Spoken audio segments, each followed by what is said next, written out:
En rugby ce week-end, un choc était très attendu entre l'UST qui recevait à la Fougère Soyo Angoulême prétendant à la Pro D2.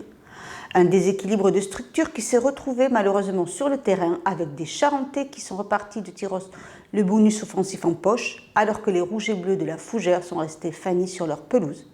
Retour en image sur cette rencontre qui a marqué aussi bien les corps que le moral des Tyrossais.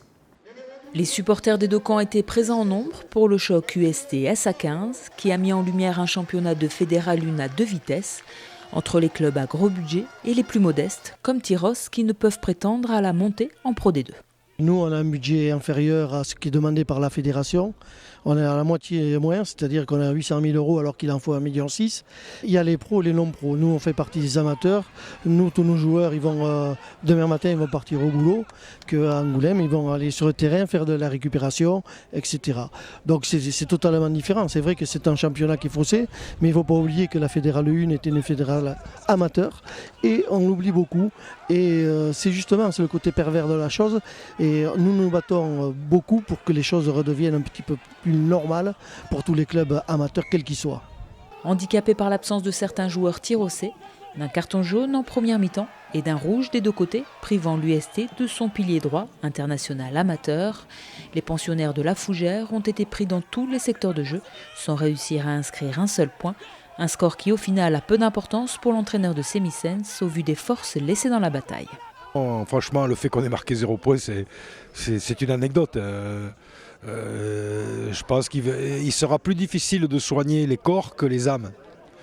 Les âmes tyrossaises sont présentes. On sait très bien qu'il arrive des moments où face à des équipes comme ça, on peut pas lutter. Par contre, on n'est pas encore qualifié mathématiquement. Et il nous reste 3 matchs consécutifs à jouer d'ici 3 semaines. Donc on va mettre à profit ce laps de temps-là pour essayer de se refaire la cerise et voilà, de se remettre un peu en ordre de marche pour pouvoir jouer et gagner des matchs contre des équipes de notre niveau. En s'imposant 28-0 avec un essai de pénalité en première mi-temps,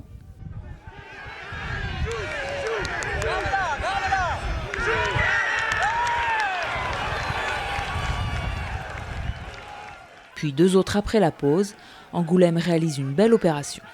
Satisfait et surpris. Gagner à Tyrosse, c'est déjà pas facile, mais gagner avec le bonus offensif, 0 point marqué et encaissé pour Tyrosse, c'est plutôt dur, c'est plutôt parfait pour nos joueurs. Donc je les félicite entièrement. Car vraiment, très gros match. On a emmagasiné de la confiance aujourd'hui. Alors espérons que ce ne soit pas trop de confiance, puisque le prochain, ça sera Angoulême contre Massy. Celui-là, on l'attend avec impatience. Donc on emmagasine un maximum de confiance et ça sera de toute façon un très gros match avec un Stade Chanzy qui sera plein. Si les Charentais visent la première place de la poule et la montée, l'UST a pour objectif de conserver sa 3e place derrière le SA15 et Massy pour pouvoir disputer le trophée Jean Prat, même si les conditions sont encore floues. On ne sait pas trop comment ça fonctionne. Les règlements en question, ils sont parfois bizarres, donc je ne sais pas combien est-ce qu'il va y avoir d'équipes. Est-ce que tout le monde, les 6 qui sont prévus, vont jouer vraiment l'accession? Est-ce que administrativement, il y a des équipes qui vont être recalées? On ne sait pas encore. On ne sait pas vraiment qui va être qualifié non plus parce qu'il reste pas mal de matchs à jouer, pas mal de points à gagner encore.